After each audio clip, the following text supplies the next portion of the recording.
Election Day is November 5th, and we're sitting down with Norwalk's candidates for Common Council and Board of Education, and we're asking them for their qualifications, their opinions, and their visions for Norwalk. Tell us what you feel you've accomplished during your last 2 years sitting on the council.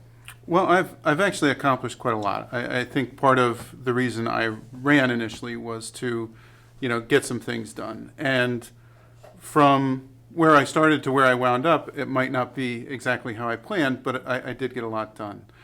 First and foremost, I think the single stream recycling program is my biggest accomplishment. I had to really figure out what Norwalk and the council were about. I had to bring together an unlikely coalition of people to get it done, and that was an interesting process. We got it done. Recycling's up 60%, and in conjunction with the rest of the garbage outsourcing contract, we're on target to save $18 million over the course of the contract. So I think that's got to be number one. Number two, I worked with the Coalition of Norwalk Neighborhood Associations as well as other constituents to put together, just from the absolute grassroots up, the blight ordinance that was eventually enacted just last month. That was also very different from the garbage outsourcing, but allowed me to sort of get perspective from a large group of people that I might not otherwise have worked with. And I think, the end result, no one is ever going to say that anything is perfect, but it accomplished sort of the first step of attacking the main cause of blight. And also we ended up incorporating a absentee landlord registration ordinance that nobody had ever even thought of before. And I believe they're both going to have a significant impact on the areas of town that we constantly see and hear about, this residential housing blight. Beyond that, there's a few other things that obviously had a big impact. I worked with Bruce Kimmel and Doug Hempstead and the rest of my caucus, obviously, but the budget that we passed for this fiscal year, it went by without a lot of fanfare, but we put together the first fully funded Board of Education budget in recent memory. It just hasn't happened before. We did it. Of course, the state puts in their part and it's all the pieces come together, but the Board of Estimate and Taxation was actually able to go below, not a huge amount, but significantly below where we had set the target and the cap.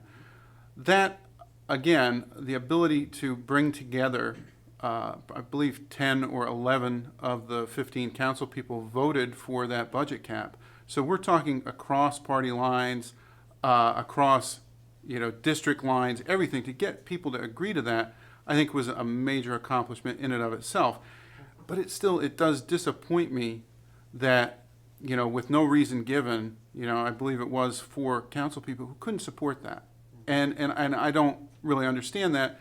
And it's a larger issue of why people might not support things, both the single stream recycling, Board of Education, and the entire city budget, without giving a real distinct reason. And it seems only to, prevent things from happening, which I find troublesome.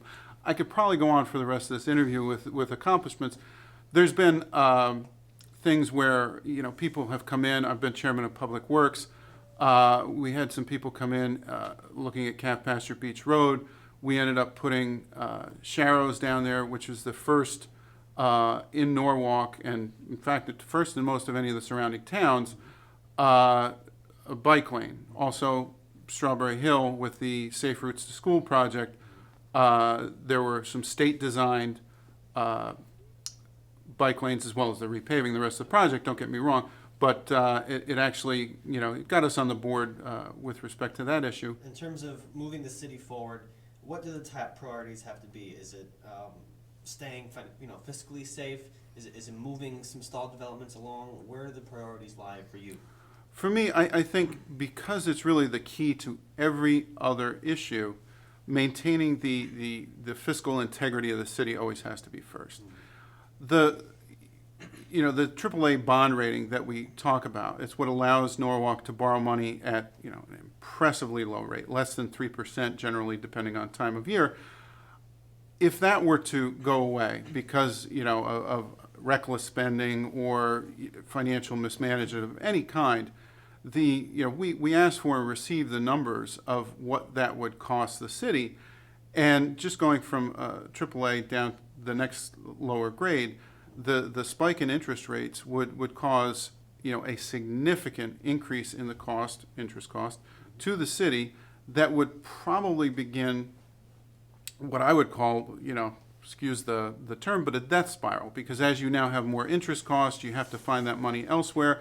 You end up cutting other things, potentially leading to a further downgrade, and you never catch up. So I think that is sacrosanct. Obviously, people, especially people my age with children, I have a 15-year-old daughter, are always focused on education. And our education system has, again, even in these last 2 years have been very significant years. I guess I'm living up to the old curse, may you live in interesting times. We've gone from having Dr. Marks as our superintendent to having Dr. Rivera. I really have been amazed. I'm impressed with the Board of Education selection. I think everything I've seen has been really positive and really great about Dr. Rivera, and I'm interested to see where he takes it. Of course, I'm running for the council, not the Board of Education. We largely fund just through setting the budget. The Board of Education, it's more than 60% of the total budget. We've got to get them enough money so that they can fund their reasonable needs. But I'm really optimistic because having gone through last year when we were able to do that, of course, we're going to have a different scenario this year. The teachers last year had a freeze. That's not going to be the case this year. So there's going to be a very different discussion. I've already seen Dr. Rivera. It seems like he knows that. He's making changes in central office. He's doing things to get ahead of that. Chairman Lyons, I meet with regularly, generally over some eggs at Penny's Diner, but I've seen him go in a direction that really, really makes me confident that we're going to get close to that because he's pushing to get to a multi-year budgeting scenario. So it's not the old, it's the day before it's due, something gets thrown down and voted. That's not even in discussion. I'm confident that we're going to see a more reasonable budget sooner so that we can look in it, understand it, and the big word here is trust it. And that's where there were some bumps last year too, where there were some, statements made and things found. But to Chairman Lyons' credit, he really sort of cut out the noise quickly. And I'm hoping we can do that again and start looking beyond just the immediate year and start looking at the future fiscal years as well, so we can plan for that. What do you think the relationship between the mayor and the common council should typically be like? Well, that's an interesting thing. I mean, I look at the council as the people's representatives, period.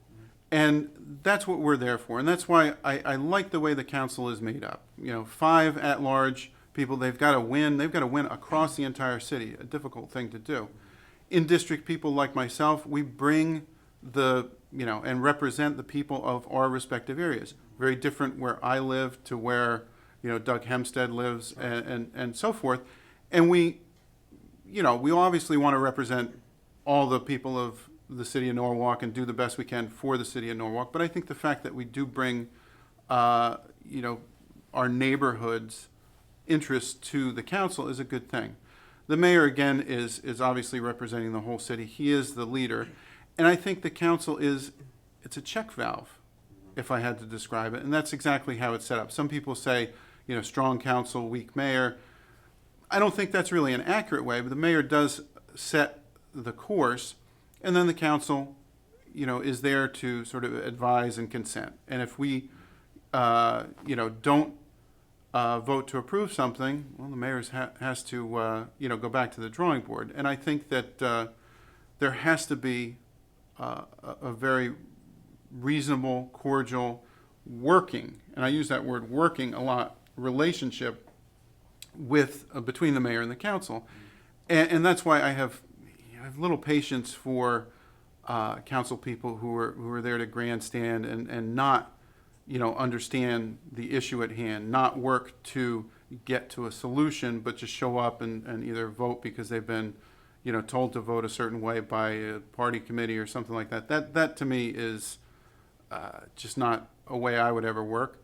I think you come, you represent your neighbors, your city, you bring it, your expertise from your life, from your education and your work experience, and as I said, you represent the people. The mayor represents the ultimate leadership, and if people on the council, someone said to me right after the election, just very calmly said, remember now, the election is over. We have to get down to the business of governing. And that's a big distinction, I think, that is lost on people, that once the council is formed, sworn in, and you sit down in those chairs, it's not about political points. It's about the city, it's about helping people, and it's about moving things forward.